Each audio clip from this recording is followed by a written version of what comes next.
আসসালামু আলাইকুম ওয়া রাহমাতুল্লাহি ওয়া বারাকাতুহু। সম্মানিত দর্শক শ্রোতা, শবে বরাত এটা কি কোরআন হাদিস দ্বারা প্রমাণিত না ভিত্তিহীন? আমরা তো ইউটিউবে ফেসবুকে অনেক শাইখদের কাছ থেকে বক্তব্য শুনে থাকি, যারা সুস্পষ্টভাবে বলে থাকেন শবে বরাত বলতে কিছু নেই, আর যা কিছু হচ্ছে সব কিছু হারাম এবং বেদাতি কাজ। তাহলে আমরা কোথায় যাব? এটার কি আসলেই প্রমাণ আছে কিনা?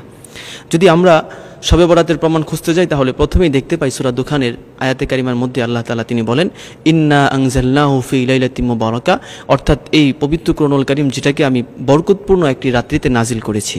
বরকতপূর্ণ রাত্রি দ্বারা কোন রাত্রির উদ্দেশ্য, এটা নিয়ে মুফাসসিরিনে কেরামদের মধ্যে মতানৈক্য রয়েছে, ইখতিলাফ রয়েছে। এখন আমরা জেনে নিব বিখ্যাত সব তাফসির গ্রন্থের মধ্যে কোন কোন মতামত ব্যক্ত হয়েছে। আমরা প্রথমে জেনে নিব তাফসিরে জালালাইন, যেটা জালালউদ্দিন সৈয়দ রহমাতুল্লাহ লিখেছেন। তিনি সেখানে উল্লেখ করেছেন হিয়া লাইলাতুল কদরি আও লাইলাতুন নিসফি মিন শাবান, যে বরকতপূর্ণ রাত্রি দ্বারা উদ্দেশ্য হচ্ছে শবে কদরের রাত্রি অথবা শবে বরাতের রাত্রি। নাজালা ফিহা মিন উম্মিল কিতাব মিনাস সামাইস সাবিয়া ইলা সামাইদ দুনিয়া, এই বরাতের রাত্রিতেই আল্লাহ রাব্বুল আলামিন লাউহে মাহফুজ থেকে প্রথম আসমান পর্যন্ত পবিত্র কোরআনুল কারীম নাজিল করেছেন। তারপর সেখান থেকে প্রথম আসমানে থেকে পরবর্তীতে লাইলাতুল কদরে আল্লাহ তাআলা পবিত্র কোরআনুল কারীম নাজিল করেছেন।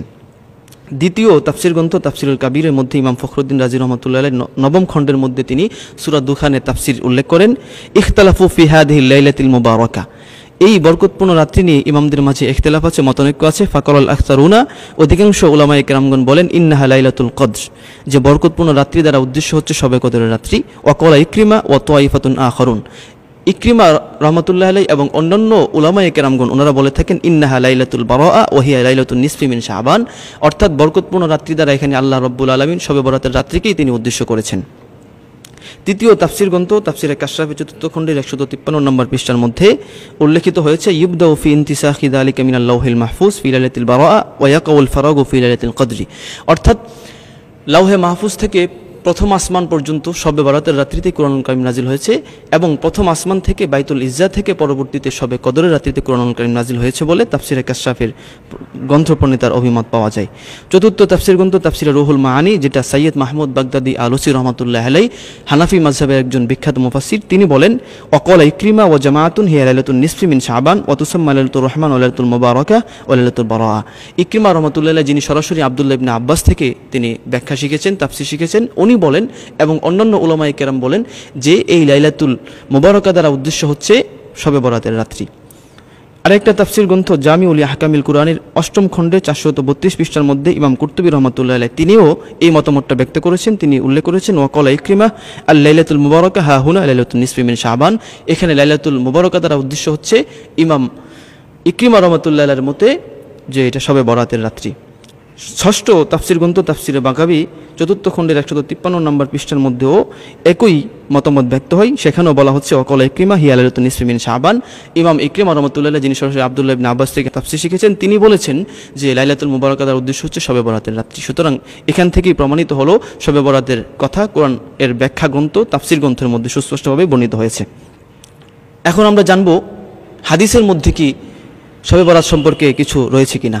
এই মর্মে অনেকগুলো হাদিস বর্ণিত হয়েছে। এর মধ্যে সহিহ ইবনে হিব্বানের ৫৬৬৫ নম্বর হাদিসের মধ্যে আল্লাহ নবী সাল্লাল্লাহু আলাইহি ওয়াসাল্লাম বলেছেন, ইন্নাল্লাহা ইয়াত্তালিউ ইলা খালকিহি ফি লাইলাতিন নিসফি মিন শাবান ফায়াগফিরু লিজামিই খালকিহি ইল্লা লিমুশরিকিন ওয়া মুশাহিন, অর্থাৎ শবে বরাতের রাত্রিতে আল্লাহ রাব্বুল আলামিন বান্দাদের প্রতি বিশেষ রহমতের দৃষ্টিতে তাকান এবং অসংখ্য অগণিত বান্দাকে ক্ষমা করে দেন। দুই প্রকারের বান্দা ছাড়া, এক প্রকারের বান্দা হচ্ছে যারা আল্লাহ তাআলার সাথে শিরিক করে এবং যারা অন্য মানুষের প্রতি বিদ্বেষ পোষণ করে, অহংকার লালন করে, ওই সমস্ত ব্যক্তি ছাড়া আল্লাহ তাআলা সকল প্রকারের বান্দাকে ক্ষমা করে দেন। আর এই হাদিসটাকে সহাহু নাসিরউদ্দিন আলবানী, এই হাদিসটাকে নাসিরউদ্দিন আলবানী রহমাতুল্লাহ আলাইহি তিনি এটাকে বিশুদ্ধ বলেছেন। আর নাসিরউদ্দিন আলবানী হচ্ছেন এমন একজন ব্যক্তি যারা লামাযহাবীদের আইডল, যারা শবে বরাত বলতে কিছু নাই এই মতের প্রবক্তা, তারা যাকে ইমাম মনে করে, তারা যাকে অনুসরণীয় ব্যক্তি মনে করে, সে হচ্ছেন নাসিরউদ্দিন আলবানী। আর নাসিরউদ্দিন আলবানী এই হাদিসটাকে তিনি শুদ্ধ বলেছেন। তিনি সিলসিলাতুল আহাদিসুস সহিহার ৩ নম্বর খণ্ডের ১৩৫ নম্বর পৃষ্ঠার মধ্যে তিনি বলেছেন, হাদা হাদিসুন সহিহুন, এটা হচ্ছে বিশুদ্ধ একটি হাদিস। কদ রুবিয়া আন জামাআতিন মিনাস সাহাবা বিতুরুকিন মুখতালিফাতিন ইয়াশুদ্দু বা'দুহু বা'দা, অর্থাৎ বড় এক জামাত থেকে এই হাদিসটা বর্ণিত হয়েছে, যেই বর্ণনাগুলো একটা অপরটাকে মজবুত করে দেয়। সুতরাং এতেই প্রমাণিত হয় নাসিরউদ্দিন আলবানী যেহেতু শুদ্ধ বর্ণনা করেছেন, সুতরাং শবে বরাত বলতে অবশ্যই আছে, যেটা হাদিসের মধ্যে প্রমাণিত। তাছাড়া তাদের আরেকজন ইমাম ইমাম তাইমিয়া রহমতুল্লাহ আলাইহি ইকতিজাউস সিরাতুল মুস্তাকিম কিতাবের মধ্যেও হাদা হাদিসুন সহিহুন বলে তিনি স্বীকৃতি দিয়েছেন। অতএব প্রমাণিত হয় কোরআনের মধ্যে শবে বরাতের কথা আছে এবং হাদিসের মধ্যেও শবে বরাতের উল্লেখ রয়েছে। এই জন্য মোহতারাম হাজিরিন, যে সমস্ত বক্তারা বলে থাকেন, যে সমস্ত শায়েখরা বলে থাকেন শবে বরাত বলতে কিছু নেই, তাদের কথা সঠিক নয়, তারা ভিত্তিহীন, তারা ফিতনাবাজ। আল্লাহ রাব্বুল আলামিন এই সকল কথার উপর আমল করার এবং বুঝার তৌফিক দান করুক। ও আখিরু দাওয়ানা আলহামদুলিল্লাহি রাব্বিল আলামিন। আসসালামু আলাইকুম ওয়া রাহমাতুল্লাহ। আলাউদ্দিন আইএমসি মিডিয়া কুরআন হাদিসের কথা বলে, সত্যের দিকে আহ্বান করে। Alauddin IMC media.